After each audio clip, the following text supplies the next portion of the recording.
abordaremos las nuevas evidencias del COVID-19 en pediatría, junto a la doctora Francisca Salas Pacheco. La doctora Francisca Salas es pediatra, especialista en adolescencia de la Universidad de Chile, encargada del programa de salud integral de adolescentes y jóvenes del Ministerio de Salud. Y antes de comenzar, les recordamos que puedan hacer sus preguntas al chat.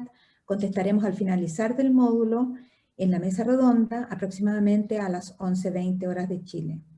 Por último, se escuchará un sonido cuando resten 5 minutos a la presentación. Doctora Salas, muy bienvenida a nuestras jornadas. Muchas gracias por la presentación, Isabel. Muchas gracias por la invitación y agradezco enormemente a los presentadores anteriores porque la verdad es que han sido 3 muy buenas presentaciones, así que espero seguir aportando en términos de lo mismo. Mi presentación ya va más dirigida a lo que pasa, ¿cierto?, en pediatría. Traté de resumir en 25 minutos todo lo que quiero decir, así que espero poder lograrlo. Y comentarles que, bueno, que en relación a la epidemiología, tenemos reportes de casos, ¿cierto?, en otros países que hablan que un 90% de los pacientes pediátricos o de los niños con evidencia de coronavirus tenían síntomas respiratorios leves y moderados o fueron de frente asintomáticos. Solo un 11% hubo de casos graves y críticos en esta serie de casos que solamente tomaba 2100, porque fue el inicio. De ellos, en el fondo, veíamos como primero la incidencia era un poquito mayor de los casos más graves entre los primeros 5 años de vida y después la gravedad iba disminuyendo con la edad. Solo en esta serie se reportó un caso de muerte y la mayoría de los casos confirmados fueron secundarios de exposición a contactos familiares y se recuperaron en 1 o 2 semanas después del inicio de los síntomas. O sea, la gran mayoría fueron casos leves y con recuperación satisfactoria. Otro reporte de Italia, ya con más casos, más avanzada la pandemia, con 22.500 casos, solo encontró que un 1.2% correspondía a menores de 18 años y en esta serie no se reportaron muertes. Si lo vemos en relación a nuestros datos nacionales, en Chile, ya a mediados de noviembre, existían 58.000 y algo más, casi 59.000 casos, ¿cierto?, de niños y adolescentes hasta 18 años, que daban en el fondo un reporte de un 1.2% de positivos del total de niños, niñas y adolescentes de nuestro país. A su vez, una cifra del 9,9, hoy día es un poquito más del 10% de casos de COVID por esta población, sin diferencia en género y con una mediana de edad de 11 años. Ya con mayores tasas, como lo decía la doctora Garrido, de incidencia acumulada en la región de Magallanes y Antártica chilena, seguido de Atacama y Tarapacá. En cuanto a la epidemiología y transmisión, sabemos ya, por la evidencia que tenemos disponible, que la principal fuente de infección son otros pacientes infectados, que la transmisión en periodo de incubación de asintomáticos ya ha sido descrita, y por eso es cierto que tenemos medidas de prevención estipuladas, también para aquellos pacientes que son asintomáticos, que el periodo de incubación asintomática va de 1 a 14 días, pero con una mayor probabilidad entre el 3.º y el 10.º día, que la transmisión, así como se dijo previamente, sería a través de gotitas.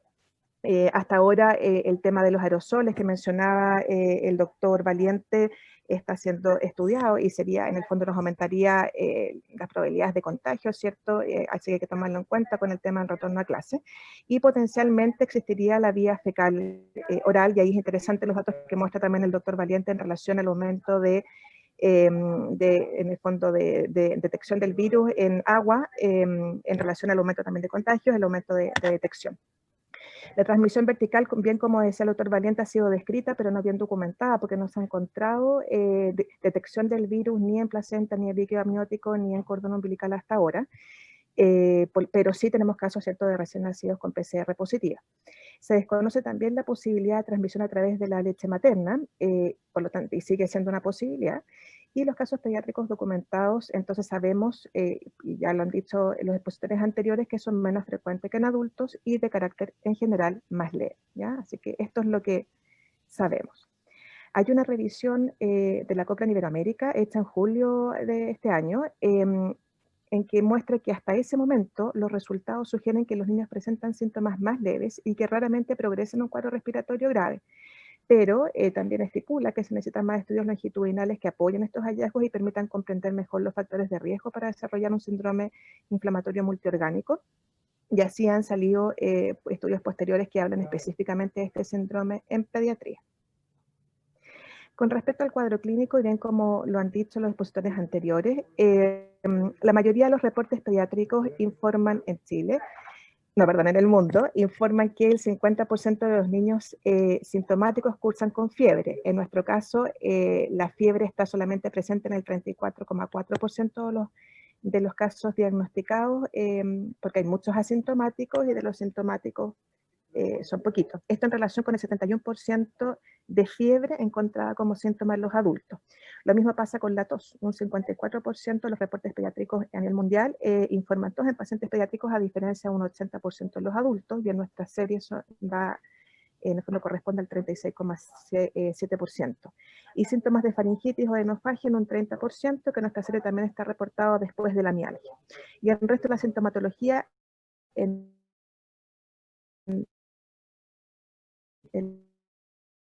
las series de coronavirus o de coronavirus en niños, niñas y adolescentes. También sabemos que los menores de 5 años en nuestro país tienen mayor porcentaje de hospitalización y severidad, especialmente los menores de 1 año. Y a pesar de que por grupo etario, en cifras totales, son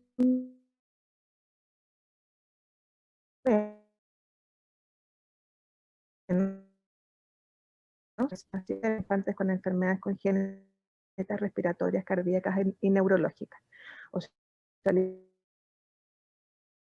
igual que lo reportado en adultos, existiría la presencia de comorbilidad importante de los pacientes de pacientes diagnosticados hospitalizados. Vemos que una gran mayoría, ¿cierto?, se reporta dentro de los primeros años de vida,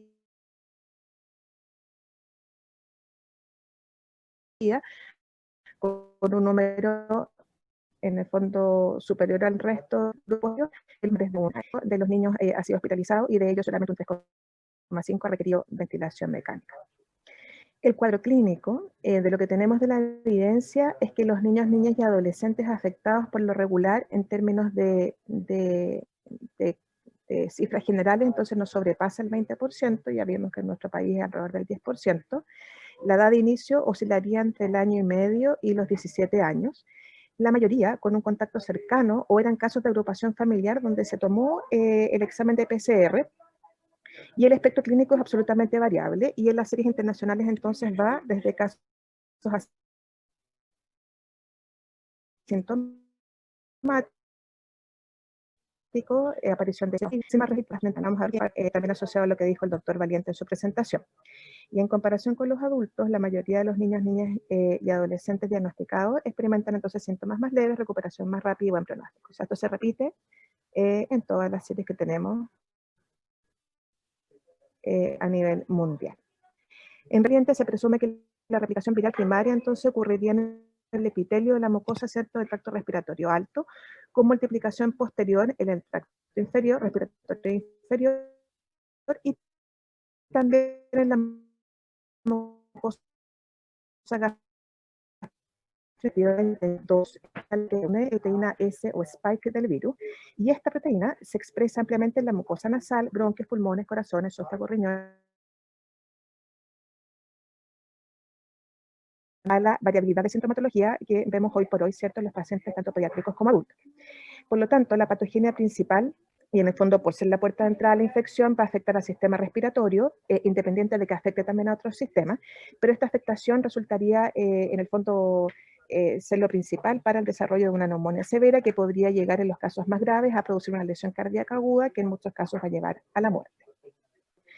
Y aquí es donde se presentaría todas las hipótesis acerca de la tormenta de citoquinas que se produce en los pacientes que tienen enfermedad más grave, ¿cierto?, que corresponde a una respuesta inflamatoria exagerada, como ya se dijo, que produciría una inflamación pulmonar no controlada y que llevaría a la letalidad.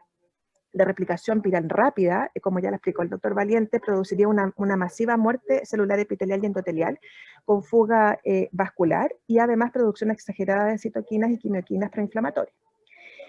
Y a su vez, la pérdida de la función pulmonar de la enzima convertidora angiotensina 2 daría lugar o apoyaría también la lesión pulmonar aguda que se produce, la regulación negativa y eliminación de esta enzima y finalmente a la disfunción del sistema renina-angiotensina, aumentando la inflamación y causando mayor permeabilidad vascular que finalmente va a llegar al shock y la muerte. Estudios sugieren respuestas inmunitarias antivirales en todos los pacientes que producen esta tormenta de citoquinas y sobreactivación de células T asociada a esta reacción. Ahora, ¿por qué los niños han sido menos afectados por este coronavirus? Es la pregunta que se ha estado haciendo todo este tiempo, ¿cierto? Y aquí se tenían varias hipótesis asociadas a esto. Primero, que el sistema inmunológico de los niños generaría una respuesta inmune más rápida y efectiva, lo que llevaría a una menor replicación, por lo tanto, menos muerte celular masiva y por lo tanto menos tormenta de citoquinas. ¿Esto por qué? Se piensa que en el fondo sería porque los niños tienen una exposición frecuente a infecciones respiratorias, por ejemplo el virus respiratorio sincicial, y también por las vacunas, lo que les daría una inmunidad adaptativa con una reactividad cruzada mediada por células T y la potenciación de la respuesta inmune innata que podría hacerse cargo de una respuesta más rápida y efectiva en términos de eliminación del virus. Por otro lado, también se hipotetiza que producirían menos anticuerpos contra la proteína spike del virus, que como recordamos y se dijo anteriormente, es la proteína de la superficie del virus que se une a las células a través de la proteína de la enzima convertidora angiotensina 2 para entrar a la célula. Por otro lado, los niños tendrían más bajas concentraciones de esta proteína de unión, por lo tanto, también menos ingreso del virus a las células. Además, hay un factor nuclear que está implicado en enfermedades inflamatorias que también se encontraría en menor concentración, niveles intrínsecamente más bajos de citoquinas inflamatorias y mayor proporción de linfocitos respecto a neutrófilos con menor infiltración monocítica que los adultos, ¿ya? O sea, de alguna manera habría una respuesta inflamatoria menos reactiva, por decirlo de alguna manera, con una respuesta inmune innata o adaptativa mucho más rápida y efectiva. Pero en los menores de 1 año, lo que se ha observado y que podría estar asociado al aumento de la patología pulmonar en este grupo etario, es que ellos puedan, que esto pueda deberse porque ellos tienen niveles inapropiados de actividad de células T, CD8, que es un tipo de células T, que jugarían un papel importante en la eliminación viral. Y en el fondo, por esta vía podrían estar menos defendidos frente a la infección. Este cuadro resume en el fondo las hipótesis que se manejan del por qué los niños estarían menos afectados y como vemos hasta ahora, la certeza de lo que se tiene más certeza es de esta respuesta inmune innata más fuerte, con mayor proporción de linfocitos totales y mayor número de células T de natural killer, pero con respuestas a citoquinas preinflamatorias más bajas. Por otro lado, las diferencias a la exposición al patógeno por una inmunidad en teoría preexistente a los coronavirus comunes, incluidos posible reacción cruzada con el SARS-CoV-2. Por otro lado, diferencias en los receptores de angiotensina, de enzima convertidora en angiotensina 2, probablemente con menor cantidad, también podría ser menor afinidad y una distribución diferente a los adultos. Y además diferencias en la función de la coagulación en términos de reacción inflamatoria, ¿cierto? Porque hay diferencias entre niños y adultos. Ahora, independiente de eso, tenemos entonces, y en el fondo se ha estado descrito, que tenemos una estratificación de riesgo que va desde el paciente asintomático hasta el paciente que presenta síntomas críticos. Entre medio, el paciente con sintomatología leve presentaría síntomas respiratorios altos, pero con un examen físico normal y con una radiografía de tórax normal. En el caso moderado ya habría presencia de neumonía con sintomatología donde la tos y la fiebre serían síntomas frecuentes, pero sin dificultad respiratoria ni hipoxemia, que se observarían ya en los casos más severos que requieren ya hospitalización en unidades de cuidados intensivos y en el caso de los casos críticos ya existiría falla respiratoria, síndrome de estrés respiratorio agudo con shock, encefalopatía, o sea, daño encefálico, daño miocárdico y alteración de la coagulación e injuria renal aguda, o sea, lo que se presenta como el shock en el adulto. Por lo tanto, la Sociedad Chilena de Infectología, ¿cierto?, de nuestro país propone 4 presentaciones clínicas de este síndrome inflamatorio multisistémico que se estaría presentando en niños, donde iría desde el cuadro con síntomas inespecíficos, en el segundo lugar el compromiso cardíaco, en el tercer lugar el shock mixto o inestabilidad hemodinámica, y en último lugar ya hay como más crítico y asociado a letalidad la tormenta de citoquinas. Como les decía, es mucho menos frecuente que en adultos, pero igualmente existente, ¿ya? Y es así como las cifras de nosotros hasta casi mediados de noviembre de este año hablan de solamente 55 fallecidos, con una prevalencia un poquito más alta en mujeres, la mayoría sí, independiente de que se hospitalizan más menores de 1 año, mayores de 2 años, y con más de la mitad de los casos con algún tipo de comorbilidad.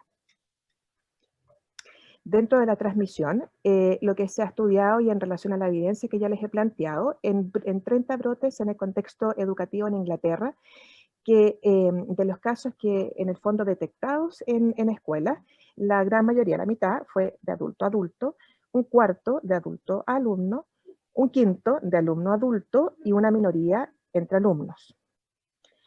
Por lo tanto, independiente de que, como mostró la doctora Garrido, para reducir la tasa de infección se están utilizando ciertas políticas como el cierre de los colegios, y esto porque las hipótesis iniciales indicaban que el aislamiento de la población infantil era importante porque los niños serían transmisores del virus, y esto relacionado con la transmisión que se observa para el virus influenza.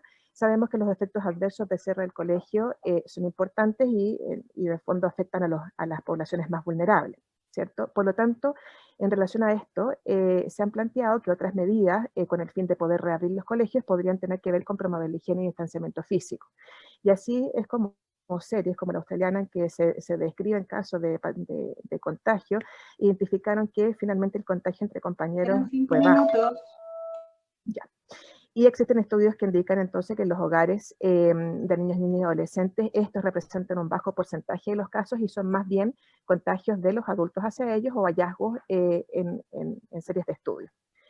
Por lo tanto, esto en el fondo hace pensar que los niños, niñas y adolescentes no son la fuente de infección y que la mayoría de los niños, niñas y adolescentes adquiere la infección a partir de los adultos. Así que eso es lo que quería compartir. Dejo abierto las preguntas para la mesa redonda y le doy el paso a la doctora Andeiza para que nos siga hablando ahora de la vacuna.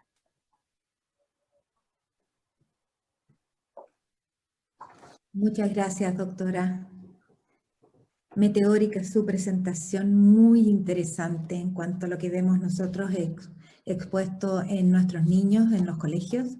Tienen algunas ventajas bastante contundentes